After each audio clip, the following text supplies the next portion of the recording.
Hello, good morning. I hope that you're all well and that you've had a good week. This week has gone very, very quickly once again.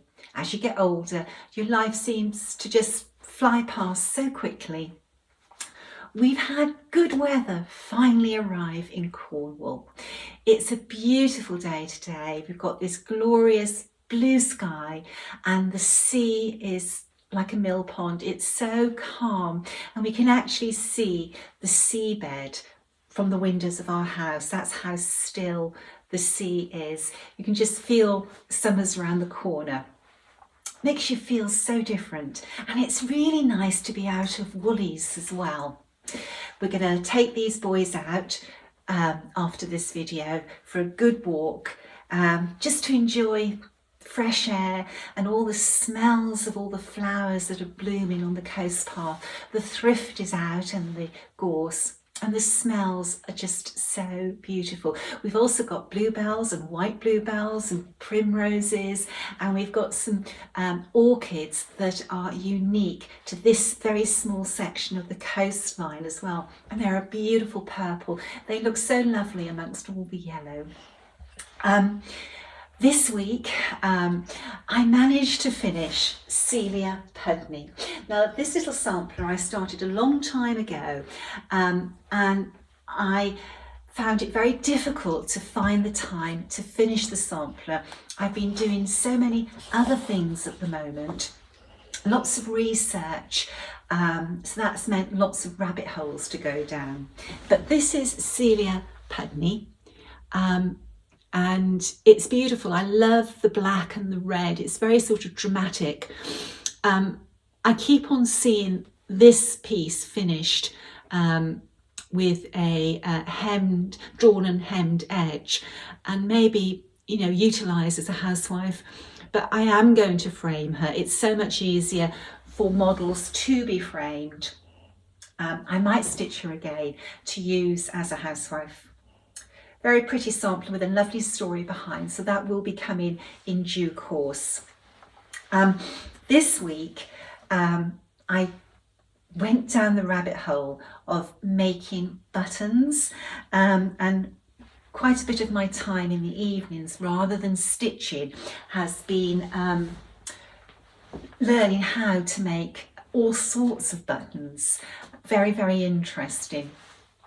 If you're interested in making buttons, there's so many YouTube videos and blogs and articles on the internet. It's fascinating and it's not difficult to do. I'll talk further about that in another Flosstube in the future. I finished this week as well a sampler which is for a workshop, so I'm not actually able to show that, but I had great fun with that particular sampler. It employs lots of different stitching techniques, and it's lovely to do some specialty stitches. I love cross stitching, but I also like having a change with some different types of stitches as well. Now, I've got lots and lots of samplers to show you today. In my Flosstube last weekend, I raised the question about the use of the word reproduction, and I want to thank everybody who watched that video and took the time to consider the question. There was a huge number of comments on the video, but I had so many emails come in from people who don't like to comment on social media but wanted to express their view. And I think that in the whole, we are all on the same page, and we feel that reproduction is the right word to use when a sampler has been faithfully charted stitch by stitch. Now, some interesting definitions about reproduction furniture. Now, reproduction furniture has been around for hundreds of years. We always like to emulate the past, and that's nothing new today. This has been going on for hundreds of years. And I think that samplers are called reproduction samplers because reproduction furniture has been such an established term. And I've just got some things that I've taken off the internet. Reproduction furniture is furniture made to emulate the designs of the past. Reproductions seek to reproduce the furniture's original design.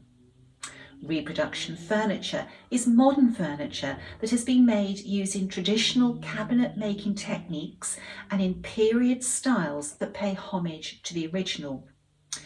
Another definition is, as the name implies, reproduction furniture is made to look like or reproduce the look of its antique counterpart and is an imitation or copy of the original style or item. Now, I'm going to stop there, and I just want to say that because of you all taking your time to express your views, if I find myself in a conversation with somebody who is objecting to the term of reproduction being used in relation to samplers, whilst in the past I've expressed my own personal opinion, I do feel now that when I express my personal views on it, that I'm also expressing many of yours personal opinion as well, and I feel that enables me to defend or explain the use of the word reproduction and what it means. Now, I'm just going to carry on reading from this last definition. There are reproduction pieces which now themselves are antiques and therefore hold their own place amongst antiques, but they must not be sold as such. Sellers who are not open about a piece being a reproduction and who sell it as an antique are in breach of the Trades Description Act. And that's very true. Now, I've got several examples to show you and to talk about. Now, for those of you who've attended some of my workshops, you will be familiar with this little sampler. Here it is. You can see it's old. You can see that this frame is old. And also, when you buy antiques, sometimes it's a modern piece that's been put into an antique frame to make it look antique. We know with this one that it's not. Close examination by myself and other experts confirm that this frame, this piece was put in this frame maybe 100 years ago, maybe longer than that. But the piece inside, whilst I believe must be at least 100 years old, is actually dated 1836. This sampler is definitely not a sampler that was stitched in 1836.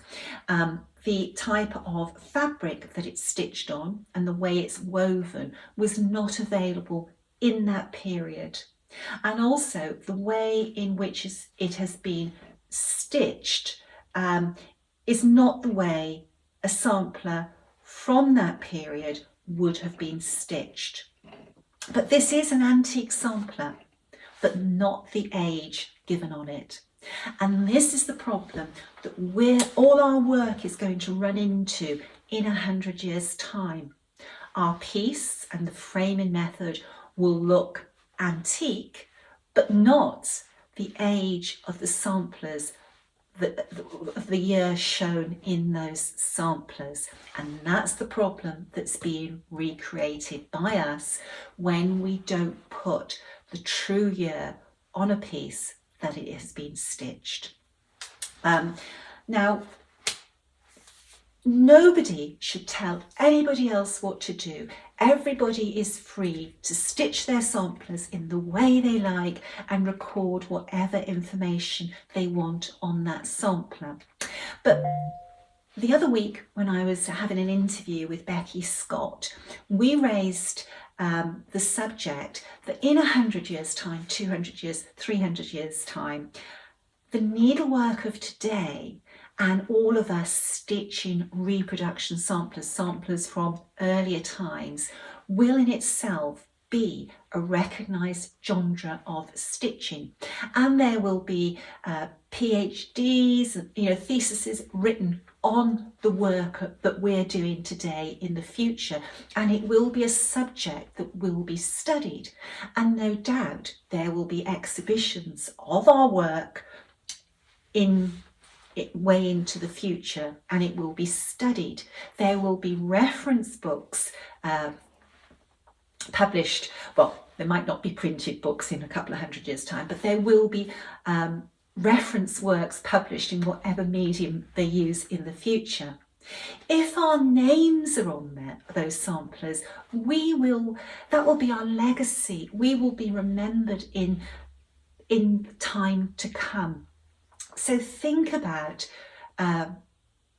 the pros and cons of putting your name on a sampler, but please take on board the importance of putting the true date on the sampler. You can still put the child's name and the year that the original was stitched, but you need to record on that sampler somewhere at least the date. Now, I know that a lot of stitchers record on the fabric their name and the date, and that gets hidden by the frame. Now, that's good that you do that, but the one danger with that is that work could be sold framed as an antique from the original date, and your name and date may only be discovered, it will only be discovered when the piece is taken out of the frame. And that might not happen, and it might happen after it has been sold as an original sampler. So that's the one pitfall of putting your name under the frame out of sight. We do see reproduction samplers come up for sale, being sold as original, and I'm sure there's people that do that deliberately, but I do strongly believe that the majority of reproduction samplers that come up for sale are inadvertently sold as original samplers. Remember, auction houses, some of them will specialise in needlework, but many of them won't specialise in needlework. They won't be qualified to look at the fabric and realise that fabric is 20th or 21st century fabric. That fabric's not from the 18th and 19th century and earlier. So these are all things that, being responsible needleworkers, that we have to think about. There's been a very interesting discussion on social media this week about what you can or cannot do with reproductions. Hold on, I'm jumping ahead. Before I get to that stage, I want to talk about adaptations and interpretations, and I've got some examples here for you to see. Now, I'm not going to pick these up because they are so heavy and my back is playing me up at the moment. This sampler is a band sampler that I stitched, my name and the date is on there, in 2014. And I took this band sampler that had been reproduced and I personalised it by putting my name on it, but I also adapted it. And what I did, was in between the bands, I added something that meant something for me.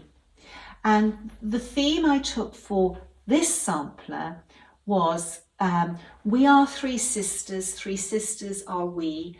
I love each of you and I know you love me. And then it goes on with different verses. Then it records the personal information of myself and my three sisters. This is an adaptation. I took somebody else's design, I purchased the chart, and then when I stitched it, I adapted it. We are all free to adapt and personalise what we stitch. Now, the one thing I could never do with this is produce a chart and sell that chart as my work, because this is not my work. This is the work of the reproductionist who reproduced the sampler and published the design. I'm free to adapt it, but only for my personal use.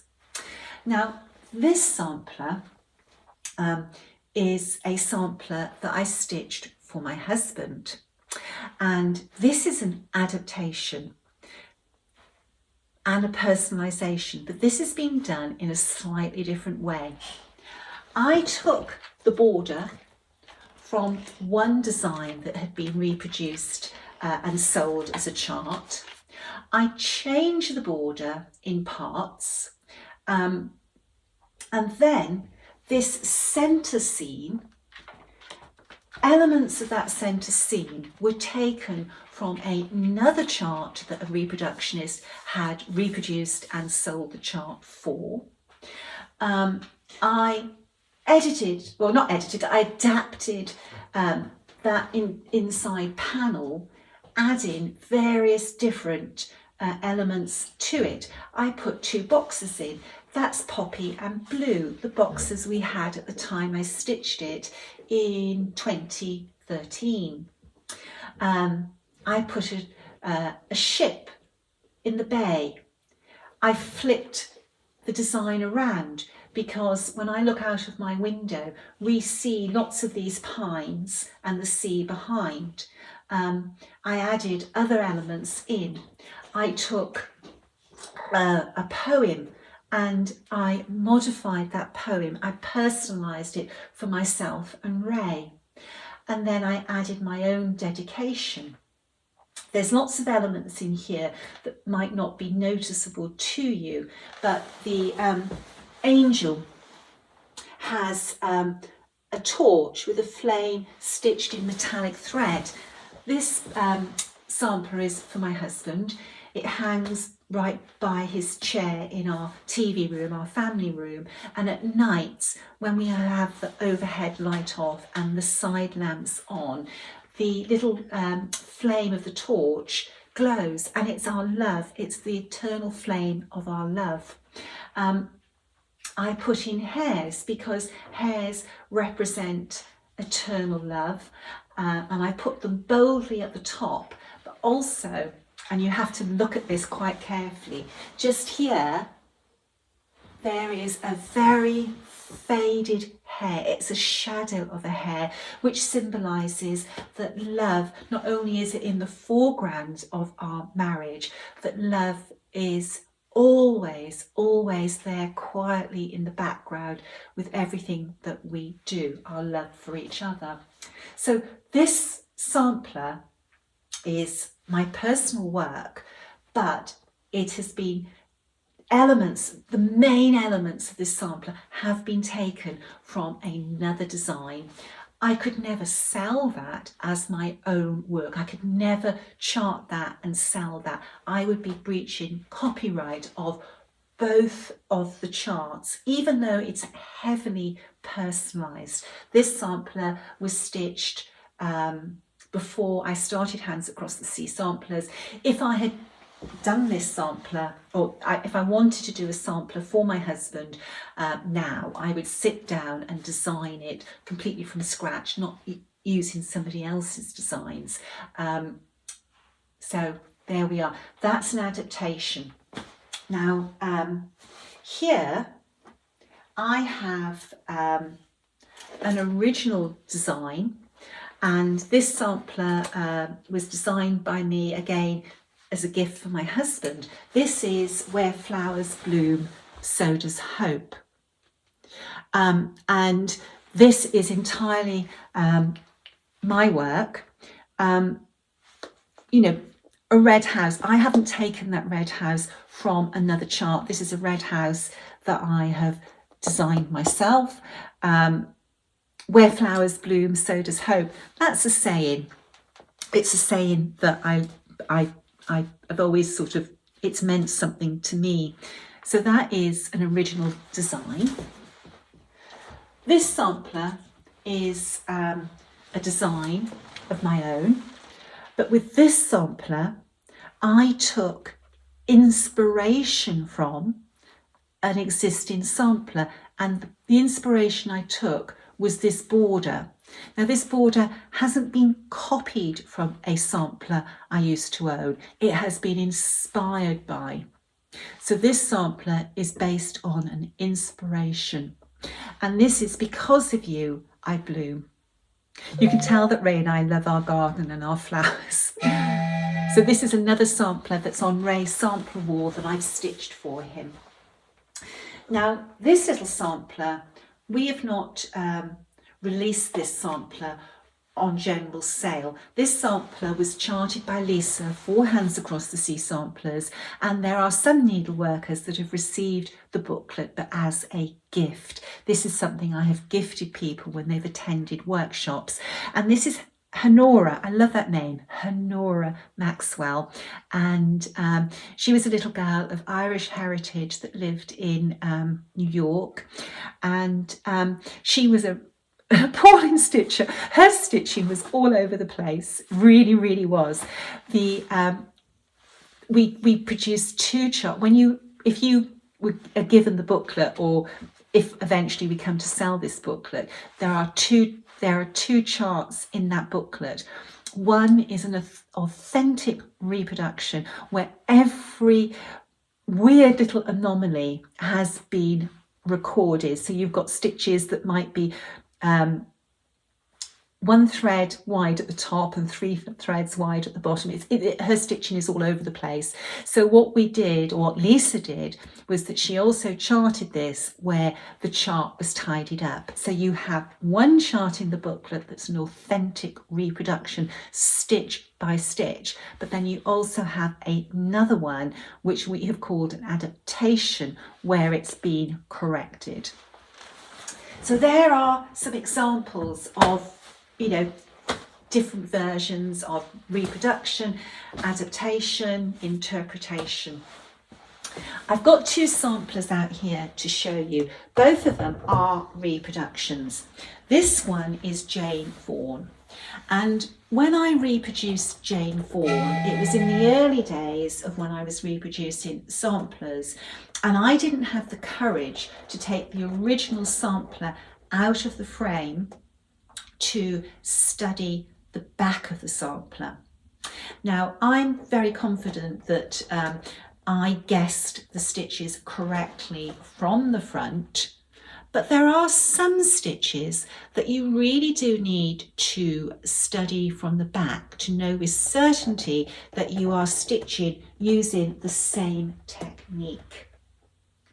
Now, as my experience grew as a reproductionist and I gained more experience about the history of textiles and embroidery, I made a decision that when I was charting anything that had specialty stitches, I was going to examine the back of the sampler.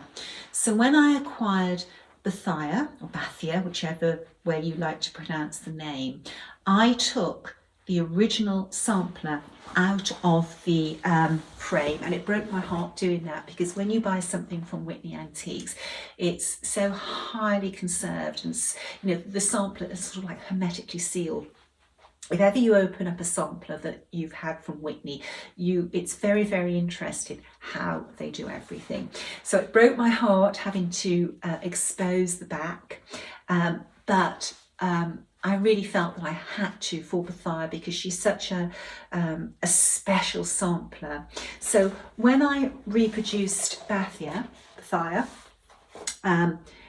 not only are the front stitches identical to the original, but the stitch paths taken are identical, on the back are identical to the reverse of Bathia's original sampler. This is a stunning sampler. It really, really is. It's so special. And when I stitched this sampler, pushing myself to replicate not only the front but the back of the sampler, I really felt that I grew a huge amount as a needle worker. I think this was my biggest stepping stone in my needlework journey so far. The only trouble is when you take samplers out of the frames to expose the back that have been conserved, it costs you an awful lot of money to have them reconserved. But some samplers are so special that you have to do that. I really had to do Bethia justice in my authentic reproduction of that sampler.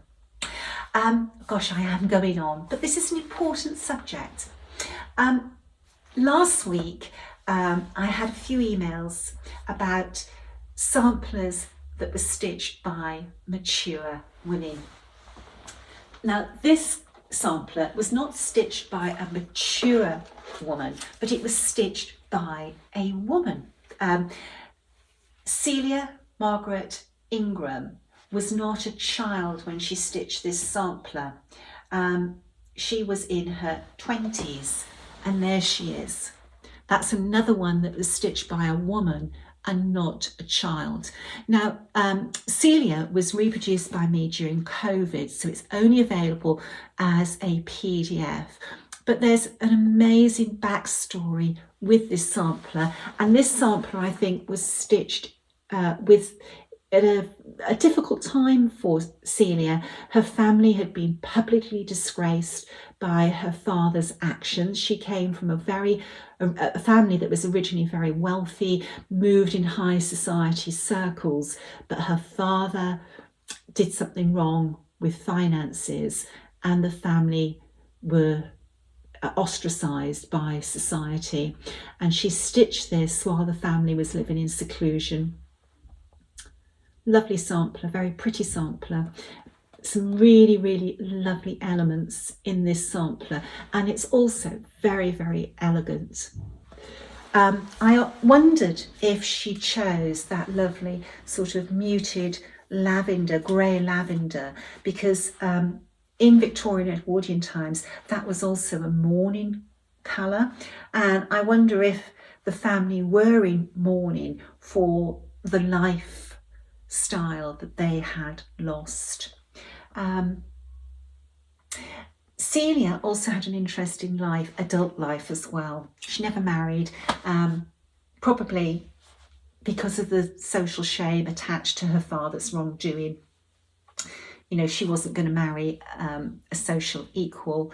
And maybe she said, hey ho, I don't need a man. I'm going to live my life my way. There we are.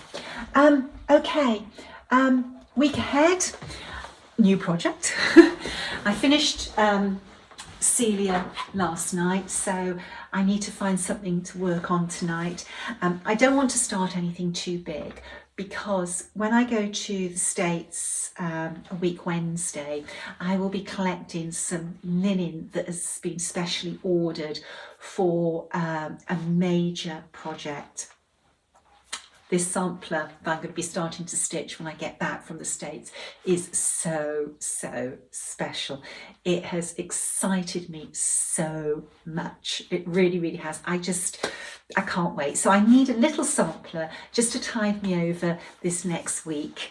I have a travel sampler on the go, which I stitched on at the Sampler Symposium in January. I stitched on at the Cross Stitch Guild a few weeks ago.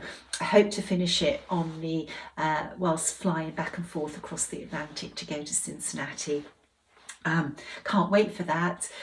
Really looking forward to it. I've got some very good friends coming, and there's lots of needleworkers that I know on social media that I've never met, and I can't wait to meet them. And there are some names coming that I don't recognise, so that's going to be completely new people to me. I love meeting people and spending time talking. Really, really looking forward to that. And we've got a super sampler to work on, lots of stitches to learn and refine. I always, a goal of one of my workshops is that everybody leaves that workshop with the skills to complete the project. That's so, so important to me. Okay, I better go and upload this video and then get out with those boys. I think my husband's going to come for a walk with me today, and that's saying something. So that just goes to show how beautiful the weather is at the moment. Okay, until, Queen of the May. Queen of the May is beautiful, and there's a little bit of a twist with what we're doing this year with Queen of the May. It will be released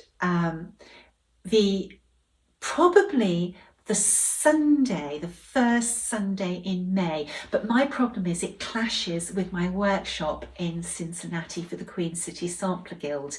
So I'm not going to release it on the 1st of May, which is sort of where we try to aim for. It'll probably be on the first Sunday in May. I fly home on the Monday, or I leave the States on the Monday, arrive in London on the Tuesday, then drive back on the Wednesday. So then I will be able to start shipping. What I'll probably do is try and get as many orders packed on the Wednesday evening, so that they can be in the post on the Thursday morning. Okay, right, it is goodbye now. Have a wonderful week. Stay well, stay safe. Bye-bye.